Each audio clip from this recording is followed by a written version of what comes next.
Bonjour amis traders, comment allez-vous? Bienvenue dans cette nouvelle vidéo sur ma chaîne YouTube. Je suis ravi de vous accueillir aujourd'hui tout simplement pour vous parler d'un sujet assez important. Comment arrêter de perdre bêtement? On va suivre au fil de plusieurs points, des points logiques, des idées que je vais vous proposer pour éviter tout simplement de faire trop d'erreurs. C'est parti!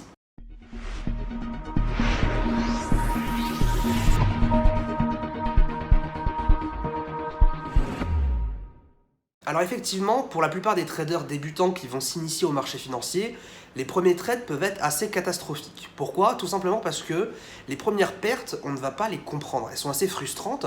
On ne comprend pas pourquoi on perd ou tout simplement pourquoi on gagne. Évidemment, psychologiquement, c'est plus simple de se dire on a gagné, on va souvent pas chercher pourquoi, mais évidemment quand on perd, on va toujours se poser la question de savoir qu'est-ce qui n'a pas été sur la position. À mes débuts, ça m'arrivait de gagner énormément de positions d'affilée, et puis le lendemain matin, une position perdante me raflait tout mon capital.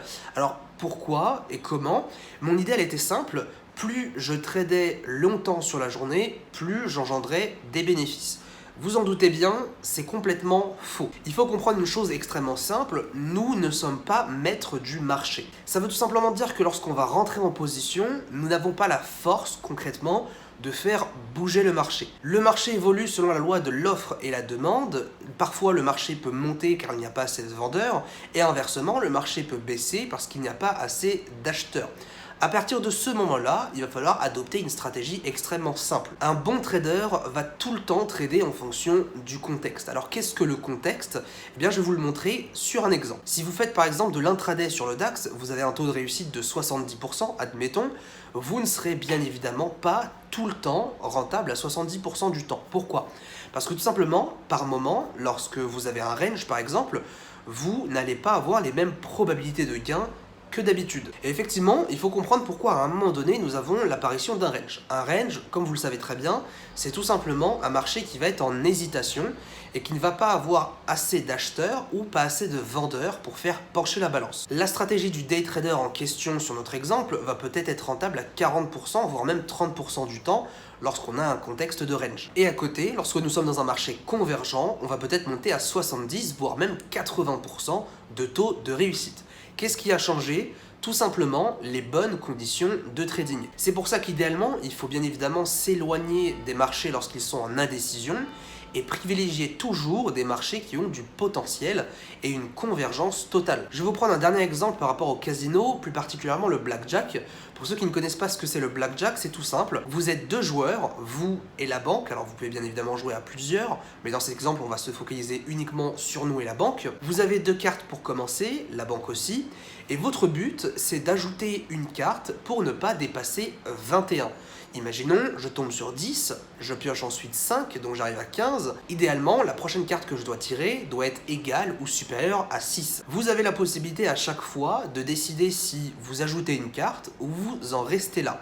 C'est un jeu qui est extrêmement intéressant puisque c'est basé quand même pas mal sur les statistiques, mais bien évidemment il y a quand même une part de hasard. Dans ce jeu, la banque va faire exactement la même chose que vous. Si vous tirez une carte, elle va tirer une carte aussi, et si vous perdez, elle va tirer une carte quand même pour voir si elle a atteint un chiffre supérieur à celui que vous avez eu avant de perdre. La question à se poser maintenant, c'est pourquoi la banque sur du long terme va-t-elle toujours gagner? Pourquoi elle sera toujours rentable? C'est vrai que la banque prend exactement les mêmes décisions que vous, elle ne triche pas, elle ne connaît pas à l'avance les cartes, mais pourtant, elle va toujours, à la fin, gagner sur du long terme. Eh bien, tout simplement, il y a une chose que la banque ne fait pas, que vous faites, et que vous retrouvez exactement dans le trading, c'est uniquement vous qui prenez la décision. Je m'explique. En fait, la banque, elle va toujours miser sur votre psychologie, sur votre capacité à engendrer des émotions négatives comme du stress, de l'angoisse, de la culpabilité, etc.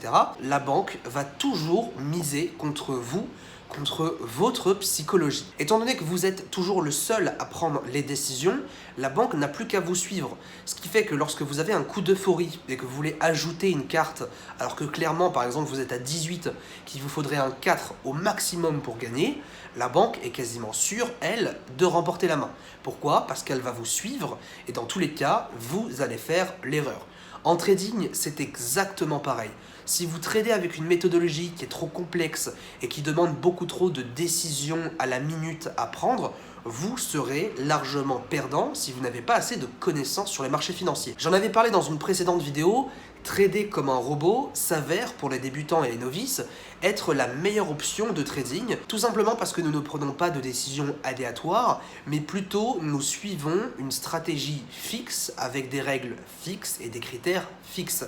Rien ne change, bien évidemment selon le contexte on va trader ou pas, tout simplement, mais nous avons une méthode, nous avons notre stop loss, notre take profit, et on n'a plus qu'à rentrer lorsque les opportunités s'enclenchent. Ce qu'il faut que vous compreniez tout simplement dans votre trading, c'est que ce n'est pas à vous de déclencher l'opportunité lorsque vous êtes devant les écrans, mais c'est bien au marché de vous donner une alerte. Beaucoup pensent justement qu'en tradant plus, eh bien vous allez plus gagner. Certains même font des nuits blanches, j'en ai fait une à l'époque, vraiment pas une bonne idée. Eh bien concrètement, vous vous trompez. Tout simplement parce qu'en fonction du changement de contexte du marché, vous allez obtenir des probabilités différentes à chaque fois. C'est pour cela qu'un trader expérimenté ne va pas forcément trader tous les jours, il ne va pas forcément avoir 10 positions tous les jours, même en fonction de son style de trading, mais il va plutôt attendre l'opportunité. Ça, c'est vraiment quelque chose qu'il faut que vous compreniez.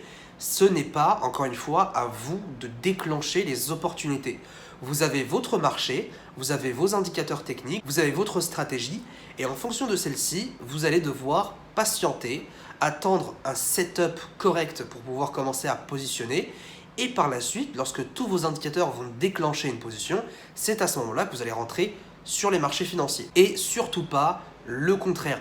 C'est pas parce que vous allez rentrer dans le marché que forcément il va y avoir quelque chose. Je vois beaucoup de personnes qui viennent me voir en message privé en me disant tiens Ibrahim, j'ai pris une position hier, je comprends pas pourquoi elle est perdante. Je regarde la position, etc. Je lui demande mais pourquoi t'as acheté par exemple, pourquoi t'as acheté ou pourquoi t'as vendu. Et ils me disent j'ai acheté par exemple parce que ça montait trop, ou alors j'ai vendu parce que ça baissait trop, ou alors parce que justement on cassait un support, etc., etc. Bon, vous en doutez bien, ce n'est pas une méthode. Ils parlent juste d'un trade impulsif. Et ça, c'est vraiment deux choses complètement différentes. Il y en a beaucoup qui traitent de manière impulsive, ils voient un marché qui monte et puis tout d'un coup, tiens, je vais me mettre à acheter. Quand on leur demande pourquoi, ils sont incapables de répondre, tout simplement parce qu'ils se sont fait absorber par les marchés, par la pression en temps réel, et ils ont voulu aller trop vite, ils ont voulu rentrer sur le marché, alors qu'il n'y avait aucune chose intéressante à faire. Ça, tout simplement, c'est de la poudre aux yeux. C'est ce que les marchés financiers veulent vous faire subir au quotidien. Ils essayent d'attraper le plus de débutants possible en mettant quelques petites fausses pistes par-ci par-là, des faux signaux et ainsi de suite. Et puisque vous n'êtes pas encore expérimenté, puisque vous n'avez pas encore les connaissances suffisantes pour vous dire effectivement là j'ai telle ou telle chose qui peut faire office de barrière à mon trade, je ne prendrai pas de trade jusqu'à nouvel ordre, et bien tout simplement vous allez vous faire prendre dans les mailles du filet. On entend cette fameuse phrase « ne pas trader, c'est aussi trader », et bien elle est totalement vraie. Effectivement, même si elle est utilisée énormément, cette phrase, elle est complètement vraie, tout simplement parce que ce n'est pas parce qu'un marché va commencer à baisser que forcément vous allez avoir une opportunité. C'est pas parce qu'un marché explose de 100 pips que tout de suite vous devez être dedans. Il faut bien comprendre une chose, ce n'est pas parce que le marché fait quelque chose que vous n'êtes pas dedans que tout de suite vous êtes un mauvais trader. De mon côté, je peux voir le marché dévisser de 200 pips à la baisse, ça ne me fait rien si je n'ai pas d'opportunité. Si effectivement je rate une opportunité, bon, c'est tant pis pour moi, mais si le marché ne me donne pas de point d'entrée, pourquoi aller en chercher un? Et ça, c'est vraiment encore une fois une des grosses erreurs des traders débutants, c'est qu'ils veulent tout le temps être sur les marchés. Ils veulent tout le temps être là dès qu'il se passe quelque chose. Alors que clairement, même s'il se passe quelque chose, ça ne veut pas dire que vous devez trader. À partir du moment où vous avez compris tout simplement que ce n'est pas à vous de déclencher les opportunités, mais c'est plutôt au marché, mais c'est à vous ensuite de les saisir, vous allez tout simplement axer votre trading sur des positions de qualité et non de quantité. Au début, on peut penser que plus on a de trades, plus on sera rentable, donc on va plus axer ça sur la quantité, mais au fur et à mesure d'enchaîner des positions perdantes, on se rend compte bien évidemment que la qualité prendra toujours sur la quantité. À partir de cette vidéo, je vais tout simplement en profiter pour répondre à une question à chaque fin de vidéo. Aujourd'hui, on a la question de Woki. Salut, tu penses quoi du trading haute fréquence? Alors bon, le trading haute fréquence, clairement, ce n'est pas destiné à tous les débutants, novices et même expérimentés. C'est vraiment un trading très très spécifique. Qu'est-ce que le trading haute fréquence pour ceux qui se posent la question? C'est tout simplement un trading axé sur des positions qui vont durer sur des millièmes de secondes. Donc autant vous dire que nous, en tant que particuliers, nous n'avons pas accès à ce genre de possibilités de trading. La plupart des entreprises qui vont trader dans ce domaine-là vont être extrêmement proches, notamment de Londres, voire de Paris, qui ont des serveurs boursiers, des connexions, des plateformes et aussi des stratégies spécifiques au high frequency trading. Donc clairement, en tant que particulier, ce n'est pas disponible pour nous et clairement, c'est vraiment déconseillé. Autant le scalping pour les débutants et les novices étant un style de trading assez compliqué, autant vous dire maintenant que pour le high frequency trading, c'est encore bien plus compliqué, voire même impossible. Il faudra rejoindre une structure, je pense, spécifique. En tout cas, en termes de particulier, je ne connais actuellement personne qui en fait. J'espère que cette vidéo vous aura plu. En attendant, si vous avez une moindre question, en bas, encore une fois, dans les commentaires. On se retrouve pour une prochaine vidéo. Bonne journée à tous et à bientôt.